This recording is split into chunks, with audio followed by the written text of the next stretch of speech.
Hey guys, welcome back to the Guitar and Harmonica YouTube channel. Today we're back in the key of C sharp minor. I have an E harmonic in the rack here. We're going to be looking at Bob Dylan's All Along the Watchtower again, the third and fourth harmonica solos that he plays in that song. Again, we're playing in fourth position on harmonica, and in order to do that, to find out what key of harmonica you want, you got to figure out the flatted third of the guitar key that you're in. For example, E is the flatted third in the key of C sharp minor, which is the one that Dylan was in for this particular song on the original version. And if you wanted to play, for example, an A minor, the flatted third in A minor is C, so you would use a C harmonica here in the rack, right? And one other thing to note is that the tonic, or the root note, is found on the sixth draw, all right, on the harmonica. So we're capoed at the fourth fret, and we're going to be using standard A minor, G, and F chord shapes. You can easily adapt this to any key using the capo. It's played in A minor a lot. That's why I brought it up in a lot of jam sessions. Obviously, that's a pretty standard guitar key, so you hear that a lot. And again, if you want to play in fourth position, you would be using a C harmonica if you want to play this song in A minor. C sharp is the key Bob Dylan was in off of the John Wesley Harding album. In the previous video, I mistakenly referred to it as coming off the Freewheelin' Bob Dylan version, but obviously that was a few years earlier than this song was written. This song is in C sharp minor on the John Wesley Harding version, all right? And again, I've got an E harmonica here in the rack. So let's look at the strum pattern first. Again, we're using standard A minor, G, and F chord shapes. It's basically a two-measure repeating guitar strum pattern that is played throughout the entire song. On the first beat, I just want you to play the open A string, and again, I'm referring to these chords as if the capo wasn't on there, just to simplify things. So go ahead and hit that open A string and then down up for beat 2. Just kind of brush down up. And then on the third beat, I want you to grab the low E string. It would be the third fret. That would be, normally referred to that as a G note if we weren't capoed, and then brush down and up again, all right? All right, now move to an F chord. I'm grabbing the low E string with my thumb. I'm playing that bass note, and then same pattern, down, up. And then back to a G chord. And this is kind of a syncopated thing that they're doing where you're going to play up on the offbeat, so it's, and then down, up, so it's, all right, that's for your G. So if you're moving from the F to the G, and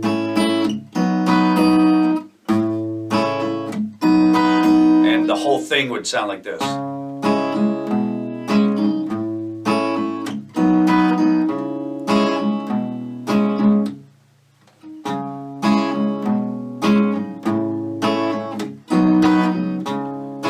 He just repeats this the whole song.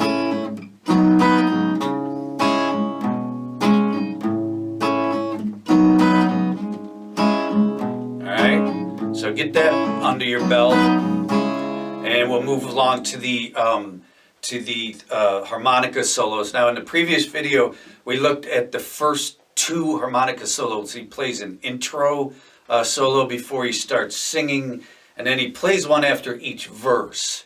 And again, this is off the John Wesley Harding. There's a million different versions of this, but this is a great guitar and harmonica in the rack lesson. So that's why I wanted to kind of work off this one. So in the previous video, like I say, we did the first 2 solos. This one we're doing solo 3 and the outro, solo 4. All right. The third solo is played after. It would be after the, let's see, the intro, first verse, second solo, second verse, third solo. So this is right after the second verse, all right? And what he does each time is he's singing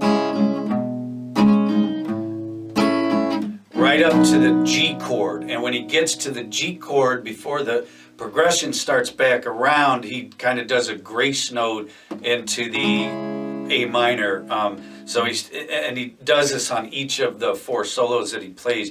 He starts on the G preceding the next go around of the progression. So, and what he does on this particular one, the 3rd solo, is he plays a 6th blow on the G.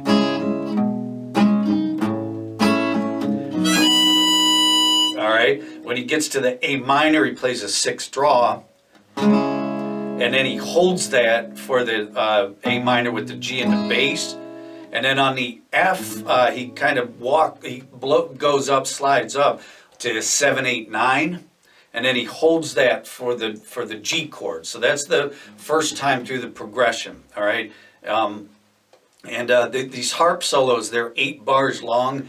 So what he's doing is he's playing through the entire strum pattern 4 times, all right? So let's play that first time through. And again, he's singing here.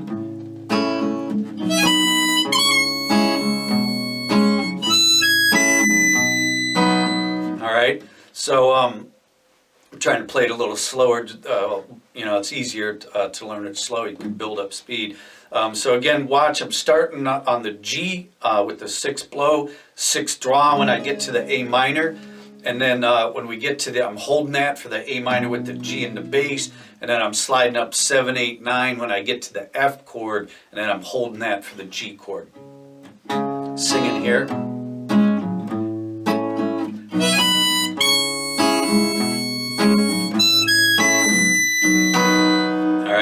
Now we're into the second go around. He plays a cool lick here on the A minor and the A minor with the G and the bass, all right? On the A minor, he's going 6th draw, 7 draw, 6 draw.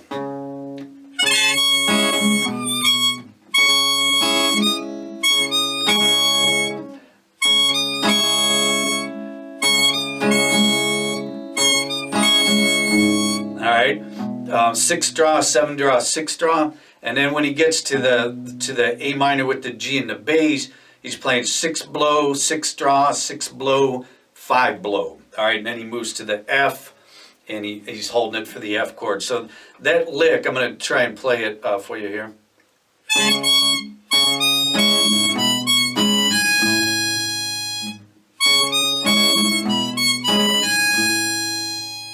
All right, and he holds that for the F, and then on the G goes up to the 6th blow.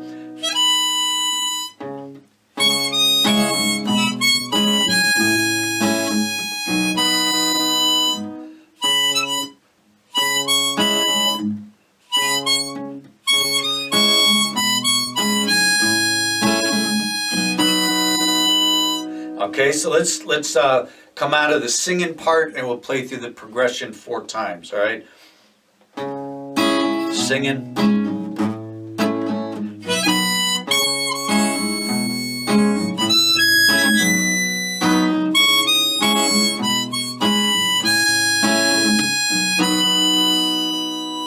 All right, we'll review the whole thing a couple more times, but so now we're in the 3rd time through the progression. He's on the 6th blow, so on the G chord now goes 6th draw, and then on the A minor with the G and the bass, it's 6 blows, 6th draw, 7 blows. So it's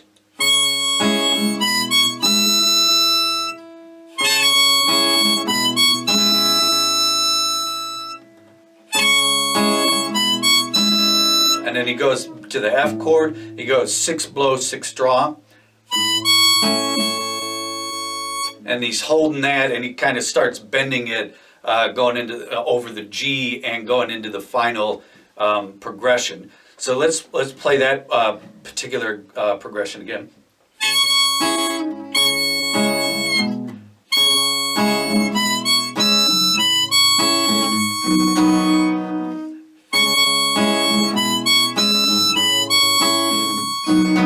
All right, and it's all done around 6, 7. So. And you can kind of hear he's playing along with the vocal melody a little bit there, if that helps to kind of hear it in your head. So let's play the first 3 times through the progression. Again, he's just singing up to the G chord.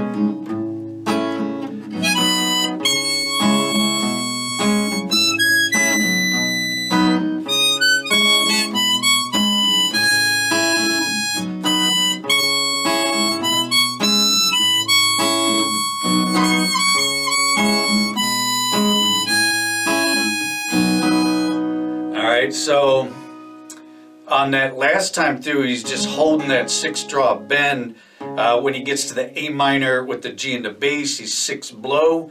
And then when he gets to the F chord, he's 5 blow. And then he just quits playing because he's back at the G and ready to go into the next verse. All right. So let's go through this a couple times again, and then we'll get to the final solo of the song. So he's singing up to the G, plays a 6 blow on the G, and then the first time through it's 6 draw, A minor, hold it for the A minor G, go up to the 7, 8, 9 for the F, and just hold that for the G chord.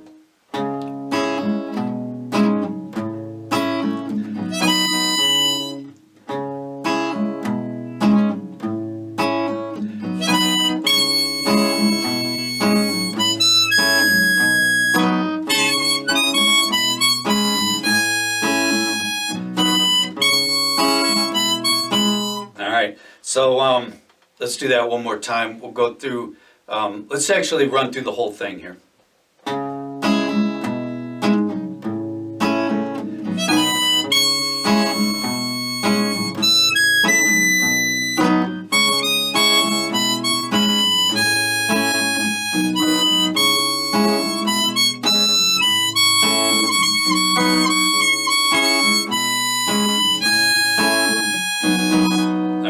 So you can hear those kind of bends there at the end on the 6th draw. He does a lot of that through the whole song, and then he ends it holding the.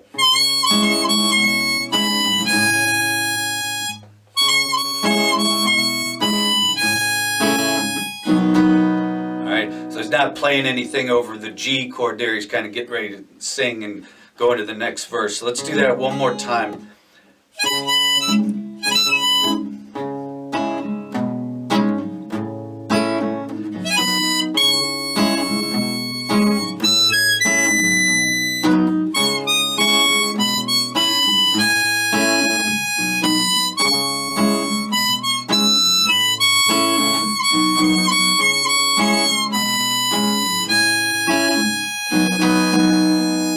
Sing, all right.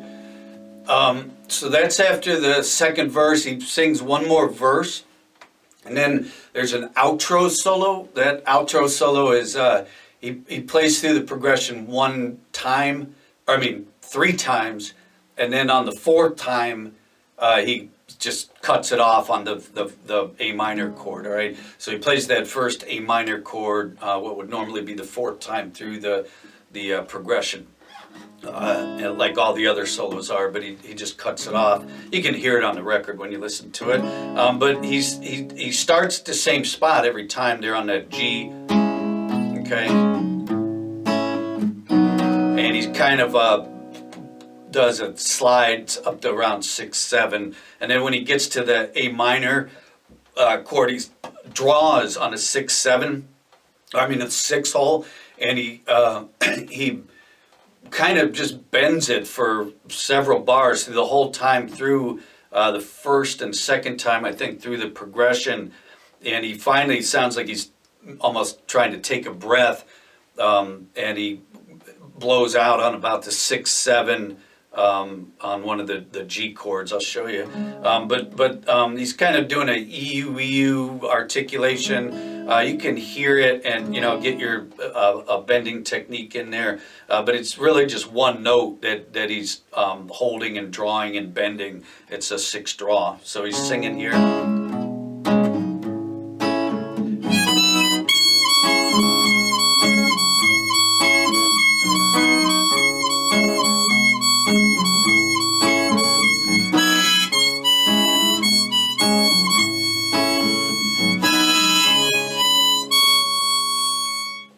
Okay, and that's all he's really doing in the final solo. So go ahead and get into it on your G chord, and then he's just drawing and he's holding it through the whole first 2 times through. And when he gets to that G chord the 2nd time, he's blowing out on 6, 6, 7. And then he does a thing on the 3rd time through the progression. Let's go over that. He goes on the A minor, he goes 6 draw, 6 blow. And then on the A minor with the G in the bass, he plays 6 draw, 6 blow, 6 draw. So it's.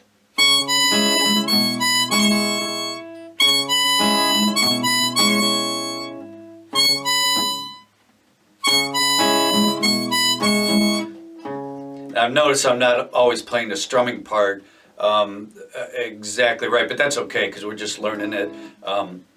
Trying to play it a little slower and focus on the harmonica part here. So we're just, and it's fine to play it that way in the song. These are just guides for you, okay? So in the A minor, we're going 6 draw, 6 blow. And then on the 6 A minor G in the bass, it's 6 draw, 6 blow, 6 draw. So both chords together. And then he's holding that over the G, that's 6 draw. And then he goes up to maybe 7, 8, blows out. And then ends the song on the A minor, and then does a kind of a 6 blow, 6 draw to end it. And again, that's the third, that would, A minor, that final A minor would be the 4th time through the progression normally. All right, so let's try the 4th and final solo of Bob Dylan's All Along the Watchtower off of the John Wesley Harding album.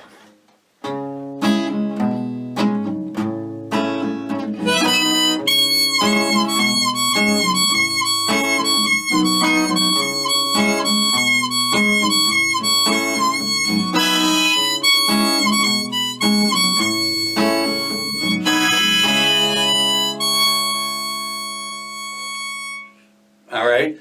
So these are great techniques that Dylan used, especially cool in 4th position. I guess, you know, it's kind of used a lot in minor stuff. And this would be a minor progression, I guess, in the A minor or you know, whatever key you want to play it in. Just make sure you get if you want to play it in 4th position, it's all right there around that 6th hole. All right. It barely goes off of that. So you can kind of use these licks and make up licks of your own, and it's going to sound fantastic. And don't forget to apply this stuff to your own songs as well. All right. Thanks you guys so much for listening. If you do like what we're doing, we're going to have a lot more videos. So go ahead and subscribe to the channel. If you're on Facebook, it would be wonderful to hear from you. My page is Guitar and Harmonica on Facebook, and then our website is guitarandharmonica.com. All right, thanks for watching, and we'll see you soon.